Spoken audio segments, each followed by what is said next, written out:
The Dallas Mavericks get a win over the Charlotte Hornets. Kristaps Porzingis shuts me up entirely.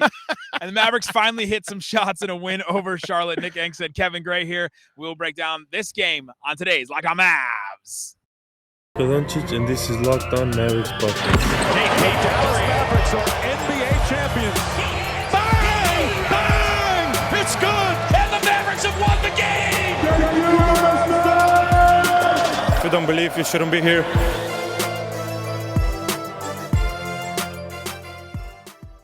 And welcome. You are locked on to the Dallas Mavericks. My name is Nick Angstadt, media member and NBA channel coordinator for the Locked On Podcast Network. This episode is brought to you by Truebill. Truebill is the new app that helps you save money by helping you identify and stop paying for the subscriptions you don't want, need, and can even negotiate better deals on those you want to keep. Thanks for making Locked On Mavs your first listen every single day. We are free and available on all platforms, including YouTube. If you're watching us right now, you can see just this little elements of the AAC just kind of still playing, and you can see Kevin and I just getting continually colder as they put the ice down on the court right now. Joining me for multiple-time guest, friend of the show, person I sit next to almost every game. That's right. And annoyed by my little rants and things that we talk about. Kevin Gray at Kevin Gray Sports from 105.3 The Fan. Kevin Gray, what you got for me? The Mavericks beat the brakes off the Charlotte Hornets tonight, 120-96. Kristaps Porzingis, his most dominant first half of the season, got contributions from pretty much everybody, whether it was Josh Green, whether it was Moses Brown, Trey Burke got into the act. A complete team win for the Dallas Mavericks before welcoming the Lakers on Wednesday. Yeah, KP is exactly where we're going to start, because yesterday I was not impressed by the Mavs win over the Mavs win the other day. And I just said, man, the Mavs beat the Thunder, and they beat them by almost 20, but it wasn't convincing to me. Even though it was almost a 20-point win, it just didn't seem convincing. And I went on this little rant about Kristaps Porzingis. He got outscored by Moses Brown. KP only scored 13 points in that game. Thunder didn't really have any guys to guard him. So what is he doing out there? When is Kristaps Porzingis going to prove himself right, that he thinks he's the second star on this team? He thinks he's one of the best scorers in the league. When is he going to prove himself right? And that's exactly what he did in this game. I mean, Kristaps Porzingis, 22 points in the first half, 12 boards, 3 blocks in the first half. It was a dominant first half. It's one of those, Kevin, if you look at this box score and you just see, KP, 24 points, 13 boards, that's a fine game for him. But it didn't tell the whole story, because you had to see how he went about scoring those points, how he was involved in the offense, how he made the offense run, especially in that first half. Yeah, I thought he came out extremely aggressive in the first quarter, really looking for his shots, whether it was dribble drives from the three-point line, getting to the basket, dribble handoffs between himself and Jalen Brunson. There was a lot of variety, I thought, to Porzingis' game on both ends of the floor. You saw him hitting threes. You saw him hitting mid-range, getting some post-up looks where he's been really efficient this year. And I thought this first half was unicorn-like stuff from Kristaps Porzingis when you saw him hitting threes, taking the ball to the basket, and then on the other end of the floor, being able to defend the paint with a ferocity that I don't think we've seen from him throughout this season. He was terrific, especially in the first half. Oh, the defensive end, I was impressed by him in both ends, right? And that's what I wanted. I wanted to see KP, okay, I'm the leader. I'm the one that says when we start to put our foot on the gas, right? If you've heard, what's that movie, Aristocat? I'm the leader. Yeah. I'm the one that says when it's the end. Yeah. It's the end, right? And Kristaps Porzingis finally put his stamp on a game when Luka wasn't there. We've seen him put his stamp on a game when Luka was there, when he's getting fed the ball. But this time it was like the dribble drives, the moves. Yeah. I think it was in the third quarter, we were like, KP just wants to be like a wing, right? Like KP just wants to be out there and score off the dribble and do stuff like that. And he was able to do it in this game. Now, there's a couple of reasons why he was able to do that in this game. The Hornets played pretty small. The Hornets didn't have anybody that really intimidated him on defense. There's not really, they got a bunch of wings, but they don't really have the long, all NBA defense type players that you would expect. They're throwing a bunch of different guys at him, and KP was like, all right, I can take you off the dribble. I can take you off the dribble. I can take you off the dribble. And it just was happening in a bunch of different ways. He did hit 3 threes in this game, which is great for him to finally be hitting some shots. But he took over and he really put his stamp on the game offensively. And then you mentioned defense. He was huge. I mean, he altered so many shots. He stopped guys at the rim. Anthony Edwards would have been proud. He would have. Of Kristaps Porzingis' performance. If nothing else, Porzingis validated Anthony Edwards' words that he is the most ferocious rim protector in the NBA. And I thought, the block dunk attempt that he had on Miles Bridges was fantastic. Now, first of all, let's get this straight. I don't know why Miles Bridges thought he could take off midway in the paint to try and posterize Kristaps Porzingis. This man. But nonetheless, he tried. Porzingis met him at the rim and said, no, not going to happen tonight. And I thought that was really a microcosm of how well Porzingis played, whether it be help defense, blocking shots. He did it all tonight, especially in the first half, I thought. That Miles Bridges play, we were sitting right in front of it. I mean, we are not, like 50 yards from it or something. Mm-hmm. And when I tell you Miles Bridges pulled up from on that dunk, KP was maybe 10 feet away from the basket when Miles Bridges decided to just like cock back and try to dunk on KP. And I just looked at you and I said, did Miles Bridges think he was going to drag KP 10 feet to the rim? Like, in order for that dunk to go through, KP would have had to start 10 feet from the basket and end 2 feet from the basket, right? Like, he would have had to drug him in the air 8 feet. And I did not think that was going to happen, but I don't know. He definitely tried on it, and it did not work for him. Yeah, I don't know if Miles Bridges was trying to pull, his own version of Michael Jordan in Space Jam. Remember Michael Jordan jumped from the free throw line and stretched his arm all the way out? Yeah. I don't know if he was trying to channel that, but it did not work because Kristaps Porzingis wasn't going to let it happen, man. The question that comes up anytime KP has a big game like this, if the Mavs get this version of KP, fill in the blank. Kevin Gray, fill in the blank. What can the Mavs accomplish, do this season if KP plays like this? If you get that version of KP, you could see this team winning a first-round series. Granted, everything else around them plays the way that they will do in terms of shooting the basketball, defending the perimeter. But this is the kind of night where you're missing your best player. You guys getting paid a bunch of money. He's supposed to be the second best player, and he played like the guy that would be the second guy to step up, or the guy to step up when your best player is missing. So that's the kind of team when they make shots, defend, get out in transition. This is the kind of team that you could see, winning a first-round series. But obviously the inconsistency of this team has not given Mavs fans a lot of confidence that that version of Kristaps Porzingis or this version of the Mavericks can consistently show up from night to night. Not to say that, the extremes of how they shot the ball would need to show up, but they would have to get better, more consistent shooting from this team night in and night out. Yeah, there's a lot of the reasons why the Mavs won this game, right? Yeah. There's a bunch of other things we're going to go into later in the show, but the way KP scored in this game, to me, it wasn't dependent on a point guard, right? That's sort of that's at least me personally what I've been waiting for KP to do. Show me a game where you can go out there and score and you're not dependent on Brunson to set you up. You're not dependent on Luka to set you up. You're not dependent on the pick and roll game. You can go out there and hit a couple shots and do a little bit here and there. Now, this Hornets team is not a good defensive team at all. So Mavs did take advantage of that. They made a bunch of threes, and so KP was given a little bit more freedom because the spacing was out. The Mavs played small a lot in this game, even though we did see KP and Moses together for a little bit. We did. We saw a little bit of that, but the Mavs played small a lot, so they had a lot more space. KP had a lot more room to operate, but he took advantage of all those plays, and that's all I want from him is take advantage of those plays, do some stuff. He had a couple of passes in this game too that actually impressed me. Like his ability to move and read in the offense has been really good. There's a couple people that commented on YouTube after my rant yesterday about KP and said, you don't give KP enough credit. He was in the flow of the offense. I agree with that, right? I absolutely agree. Usually I don't go back and say, oh, well, YouTube comments are right and I'm wrong. Maybe that's the thing I need. That's big of you to admit that you were wrong, Nick. That's big of you. But I think that was a fair critique. Is that yes, KP does operate within the offense, but a couple times, if you're the star player, if you're the best player on the court, you got to take over. You got to take over just a little bit. You got to show me something exactly what he showed in this game.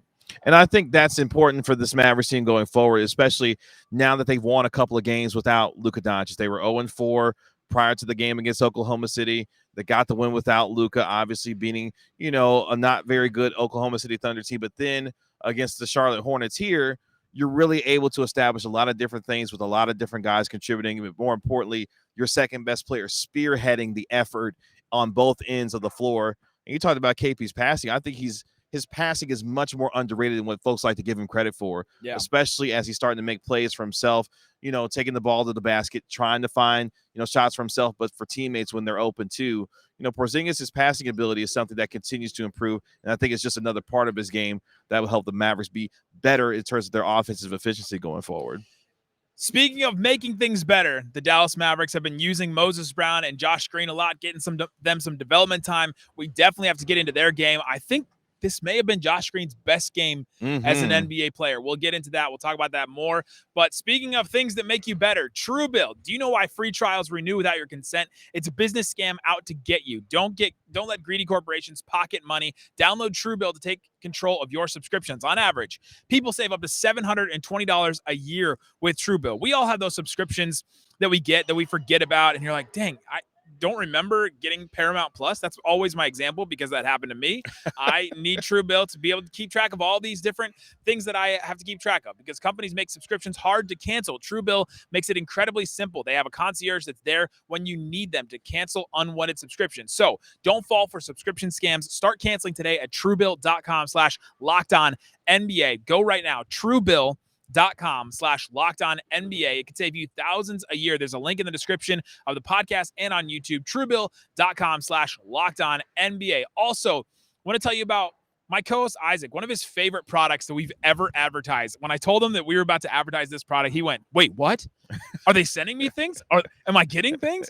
It's Stance. Isaac loves Stance apparel, Stance socks, Stance underwear, loves all that kind of stuff. I don't often ask Isaac how his underwear is, but he did tell me that the Stance underwear is good and that the socks are good and they have great all kinds of good stuff with Stance. You can get Star Wars. I'm a huge Star Wars fan.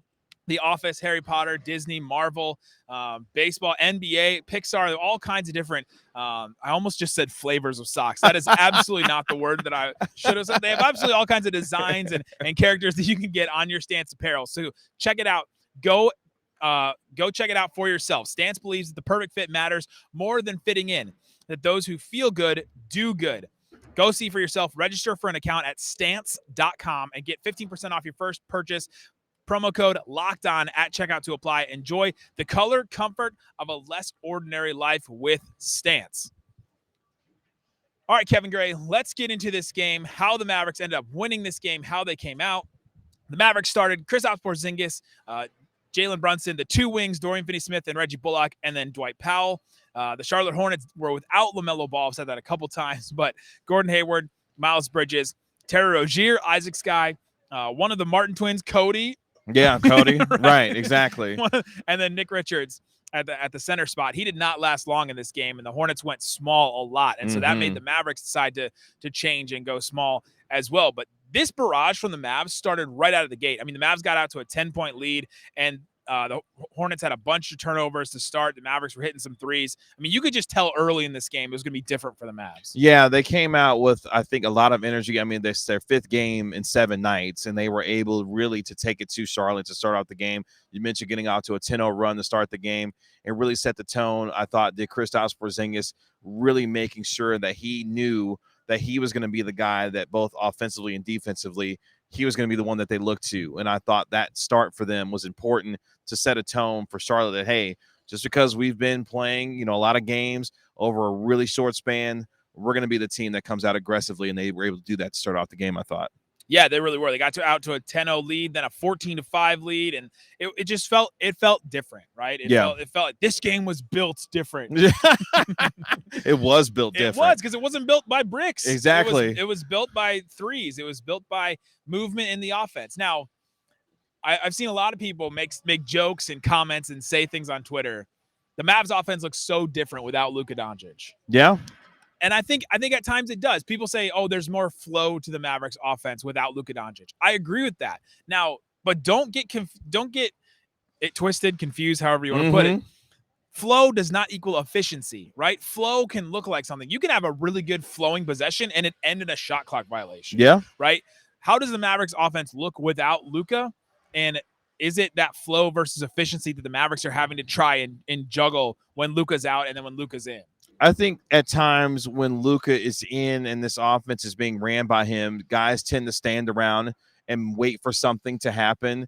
Without Luka, you're forced to trust your offense. You're forced to move without the basketball. You're forced to trust your teammate to make the right pass in the right situation where he's supposed to be anticipating you to be. So that creates responsibility and onus for these guys to not only run the offense, but run it efficiently enough to get a good shot or a great shot based on the way that they're moving the basketball. So I don't think it's necessarily that the offense is better without Luka, but it forces the Mavericks players to be able to run offense correctly based on their principles and concepts so that they're getting good shots or getting even better shots based on what they're trying to do on the floor each night. Yeah, it's the flow, right? Yeah. It's the flow of the offense. Guys are moving a lot. Mhm. It's almost like if you have a day where you just sit at home all day, for some reason to get up and walk, like to walk your dog or to walk. It's so hard. It's so hard, right? Yes. I have a one bathroom condo right now. The bathroom's upstairs. And if I'm like sitting around all day downstairs and I got to go to the bathroom, I'm like, damn, I got to go all the way upstairs. And some days, if you're active, you're moving around a lot, then it's like, oh, I just go upstairs and you don't even think twice about it. It's not even something you think about. That's the way I think that this Mavericks offense works sometimes, is that, okay, we're moving around every possession. There is no option besides move around. Now, there was times in this game, Mavericks had an incredible offense. There's a time in this game where the flow is too much, right? Mm-hmm. They flew. They cross the streams sometimes. Yeah, exactly. Ghostbusters just came out again. The Mavericks cross streams sometimes where there's Maxi Kleba in the paint and KP's like backing somebody down at the same time. Yeah. There's different things where it gets crossed. But that flow happens for the Mavericks, and it's something they have to figure out how to capture. And it's discipline, I think, right? It's discipline to move without the ball when you're stuck in some of those games when Luka is going to ISO, 20 times a game or 15 times a game or something like that, because that's a really efficient shot for the Mavericks when Luka ISOs and he gets his man and he figures it out. Yeah, I think one of the best things about guys like Josh Green, for example, moving without the basketball, what can I do to get myself in a better position to get an easy shot or be able to make a pass to help another teammate get a better open shot? Those are the kinds of things that when Luka comes back to this lineup that you want to see them continue moving without the basketball, because Luka's going to find you. Luka's going to be able to find you open, be able to get you open in terms of a pass that he may make. Those are the kind of things you want to see from the Mavericks when he comes back to this lineup. I hope that everybody can hear just like the drilling and moving of pallets. Oh, yeah. And everything that's happening in the background right now. They're literally just tearing up the court. It's so weird how they just tear the court up and put the ice in. If you guys don't know, if you're, international, if you've never been to a Mavs game, the American Airlines Center is used for the Dallas Stars, the hockey team as well.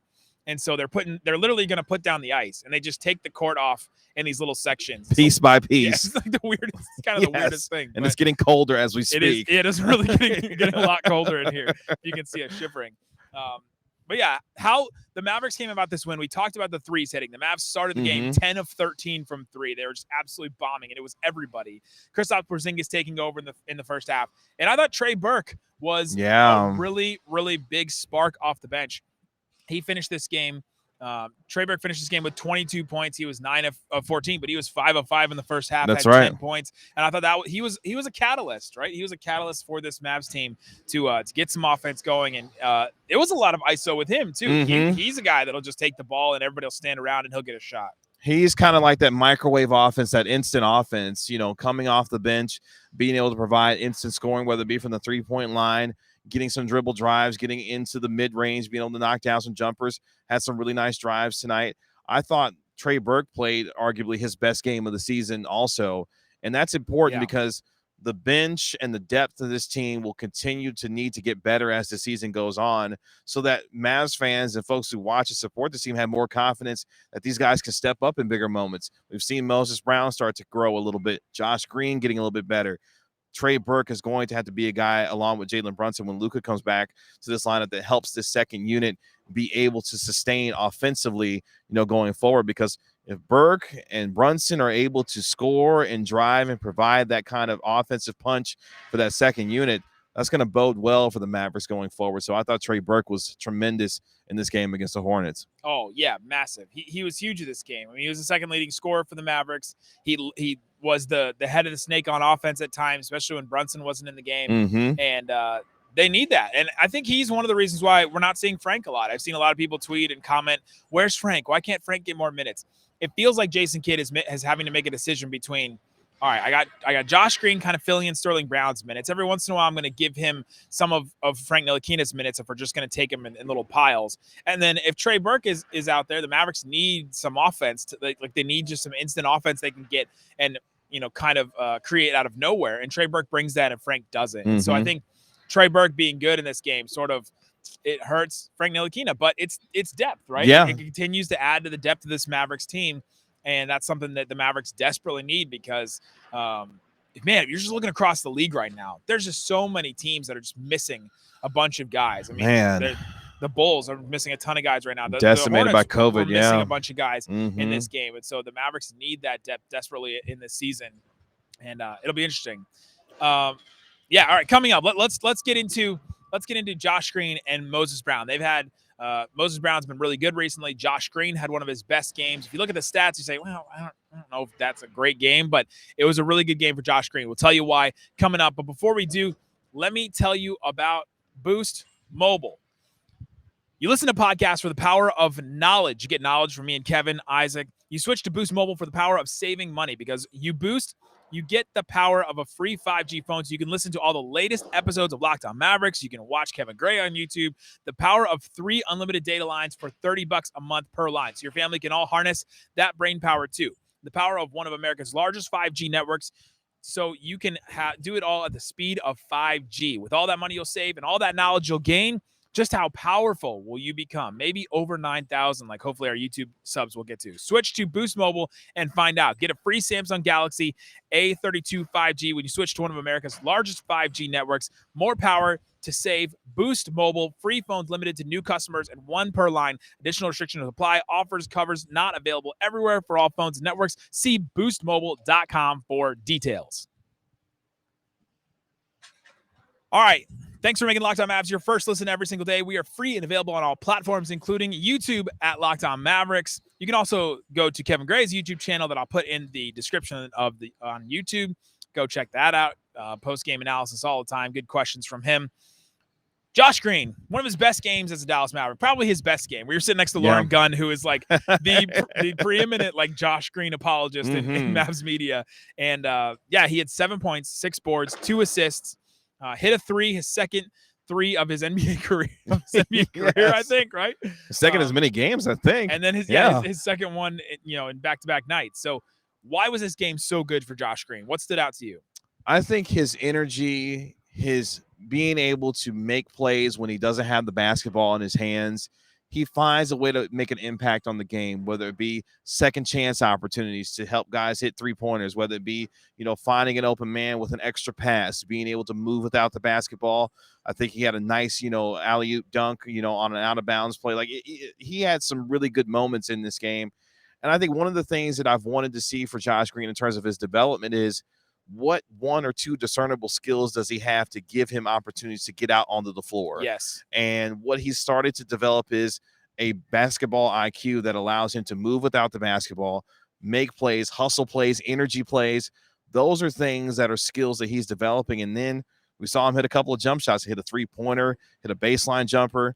Those are the kinds of things that you want to see in terms of Josh Green's development to give them the idea that, hey, he's got some actual discernible skills that will make him effective on the court without having to be a guy that needs to have the basketball in his hands. What can he do to help this team win? And he's starting to learn how to do those things. And that's encouraging, for a guy who's going to bring the energy night in and night out to be able to hit some shots for them. His little jump shot, like his little mid-range jumper has really stood out. It has been something that has kind of surprised me this season. It's something that he's added. It seems like it's always moving and leaning and something, but it goes in for him every once in a while, which is good.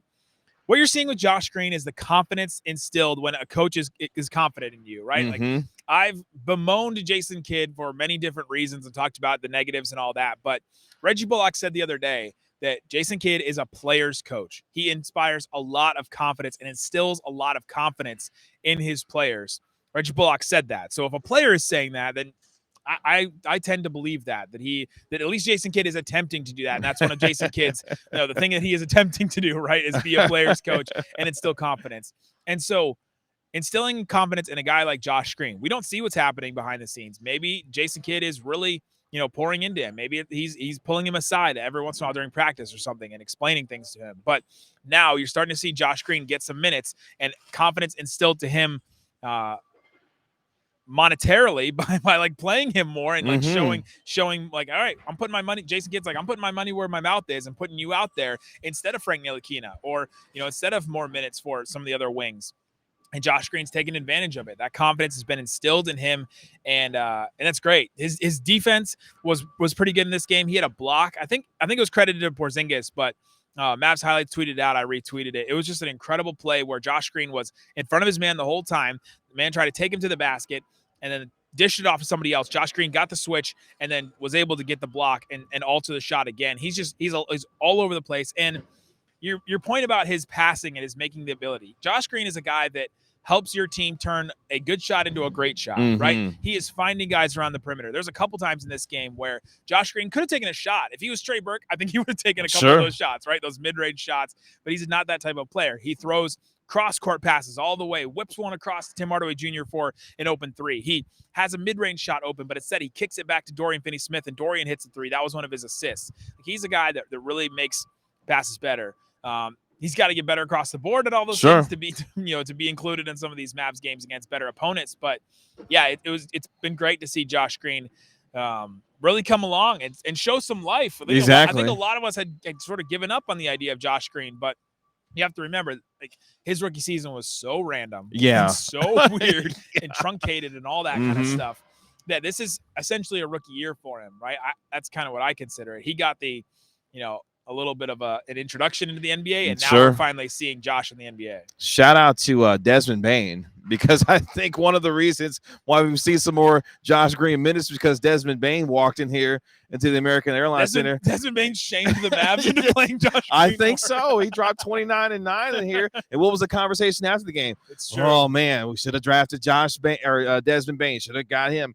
And now you've seen Josh Green get some more extended run and some minutes. And he's making I say that jokingly, but Sterling Brown went down too. So exactly. There's some factors. Yeah, exactly. So give credit to Josh Green for continuing to develop, stay ready for his moment. And he's been taking advantage of it. And I hope that's something for him going forward that he can use as a confidence builder. And more importantly, Jason Kidd can continue to develop the kind of trust in him that he can to help him become the kind of player that he believes he can be. The Mavs have really committed to playing this lineup of Bullock and Dorian Finney-Smith. How important is those two guys getting on the same page defensively? Because I think we're starting to see it over these last couple of games. Those guys, because when they first started playing together, there's a lot of miscommunication between those two, especially those two and Porzingis. I think over the last couple of games, we're starting to see those three guys. That's the core of the Mavericks defense. And then when you throw Maxey in there, that's like a solid defense that you can build off of those four guys, and then throw Luka in there, or throw Brunson in there, or somebody else. How important is it for those three guys, and especially those two wings, to get these minutes that they've been playing together? I think it's extremely important, because I think one of the underrated parts of having a Reggie Bullock on this team is that he will help you become a better defender. He's one of the more premier perimeter defenders in the NBA. We've considered Dorian a good defensive player, but I think he can now take the next level, the next step, by learning from a guy in Bullock. And you can only do that by playing consistent minutes with him, seeing where he's going to be in certain spots, how he's defending certain guards, how he's defending, at 94 feet, half court wise, how he's handling the perimeter. Those two will continue to work together. And Maxey Kleber, what I think is probably the Mavs' most versatile defender, as he continues to get himself, especially getting healthy and remaining healthy. Yes. That's going to be extremely important. And then with Porzingis doing what he's doing, protecting the paint and those kinds of things, you're starting to see some of the strides that defensively they can make. Jason Kidd talks about it all the time, right? Holding teams to under 100 points. They did it again. Runs. Exactly. They did it again tonight against the Charlotte Hornets. So those three guys with Porzingis' ability to protect the rim, those are things that they can take with them night after night, even when they're not hitting shots, even if they have to win games ugly. They can do that by getting better defensively each night. Yeah, I think the keys for those four guys to play, to figure out communication, to get chemistry, you build that in a regular season. Yeah. Reggie Bullock's new to this team. The other three guys have played together a lot before, but Porzingis wasn't right last year. They're playing with a kind of a new Porzingis. He's moving a lot better on the defensive end. He's contesting a lot more shots. Now, how many times did I just exclaim and look over to you and be like, during this game when Porzingis jumps at three-point shooters? Oh, the contest when he leaves the ground from three-point shooters drives me nuts. But he had 5 blocks in this game. He altered even more shots than that. He's starting to become that Porzingis defender that we saw in the past in New York and other places. And playing with Bullock and Dorian as those two guys figure out, all right, we can switch this, we can do this, we can move around, and we can recover and do all this stuff on defense. It's really helping this team, and we're starting to see it against some of these bad teams. Now I'm ready to see it against a good team. I don't know if it's this Lakers team coming up, but I'm ready to see it against a better team where the Mavericks defend a little better. We saw it. I guess we saw a little against the Nets. Yeah, that was one of the games recently where we saw Mavs defense sort of show out a little. I think one thing that's really going to be a confidence booster with Porzingis playing defensively the way that he is, you can get a little more aggressive with your perimeter defense when it's Dorian and Reggie Bullock, because you know you've got a guy behind you that's going to erase some shots and alter some shots to where you could take some more chances defensively to either go after steals or be a little more aggressive in terms of your half-court defense and on the perimeter. So I think it goes hand in hand with Dorian and Reggie Bullock's ability to defend on the perimeter, knowing that guys like Maxey and Porzingis are back there waiting to fortify that defense in the paint. So hopefully that's a sign of things to come going forward, especially as they start playing, better teams as far as the West is concerned. It's weird that, you call KP a unicorn because he can hit threes and he can block shots, right? Mm-hmm. That was the combination of two things that KP could do. And a really good defensive center is almost like a stretch five in the NBA, where it opens up stuff for your team. A stretch five on offense, what does it do? Okay, it pulls the defender out of the paint. It allows space for the rest of the offense to work. Rim protector on defense sits back and allows space for everybody else to, to defend in space, to take a couple of chances, to do a couple. So having both of those things in one person is what makes KP a unicorn, and we're finally seeing some of that in Kristaps Porzingis. And so, yeah, it's very important for him. Anybody else stand out to you in this game that you say, oh, dang, we haven't talked about this guy? Or Moses Brown, he played a little bit. We didn't see a ton from him. He played just under 9 minutes, 4 points, 6 boards. Some of that was in garbage time. Want to make sure to show a little love to Jalen Brunson and also Tim Hardaway Jr. Tim Hardaway Jr. going 5 of 11 from the three-point line tonight. Hopefully he's starting to turn a little bit of a corner when it comes to his shooting ability, because they're going to need him to be their third best player on this team, going forward. So hopefully he's starting to turn a little bit of a corner. And Jalen Brunson, my man, is a fire hydrant, but he's showing, just enough quickness to get to guys, to get to the basket, make plays for himself, for his teammates. Just love watching him continue to grow and play. Jalen Brunson, I thought, had another solid night with 13 points, helping out, as far as stepping into the starting lineup with Luka Doncic being out. So hopefully Luka Doncic will be back for Wednesday's game against the Lakers. But at the same time, got to show a little bit of love to Jalen Brunson and Tim Hardaway Jr. for the nights that they had against the Hornets. Yeah, Brunson, 8 assists for him in this game, too. That's definitely something that we've been asking of Brunson, or hoping for Brunson to do, is step into, being a creator for this team. And with Luka out, he's stepped into that role, that, I guess, mantle, whatever you want to call it. But yeah, he's really stepped into that. Okay, it's been too long. We waited long enough. The loudest this arena has maybe been all season. So it's a blowout win. The Mavericks are up by 20-something. You're starting to see, kids starting to put some garbage time players in there. He's starting to throw some guys out there. People are starting to leave, like the MFF for nows, like they're the one they start leaving. Wow. And shade thrown. And all of a sudden you start hearing, I think it started in whatever that section is over there, like 108, 107. Yeah. Right over in that corner over there, the opposite where we are. Start hearing, we want Boban. Oh yeah. We want Boban. And you start hearing we want Boban chants. And so I was looking around, and I love it. I love when people are chanting for Boban. You see him at the end of the bench. Hold out my binoculars, and then I look over. Luka is joining in on the "We Want Boban." He's clapping his hands. I love it. Yes. Yeah. He's clapping his hands, and it was absolutely hilarious to see Luka just loving what the crowd is wanting. Jason Kidd gave the people what they wanted. Gave them what they wanted. He put Boban in, and Boban went in and immediately got one of Boban's patented, grabbed the ball with one hand and laid the ball in. Yep. The crowd went absolutely insane. It was it's one of those moments you just remember, like, man, we haven't had, sports in a while because of COVID and all that. It's just great to have a bunch of people that love one thing together in one room, really. Boban is the great unifier for the MFFLs, and if nothing else, he was able to give them what they were looking for. Had a couple baskets, had a nice dunk, toward the end of the game. So this was a feel-good game for the Dallas Mavericks and for their fans to at least see them do what they did to the New Orleans Pelicans when they dropped $139 on them, on the road. Come home, drop 120 on the Hornets, shoot the lights out.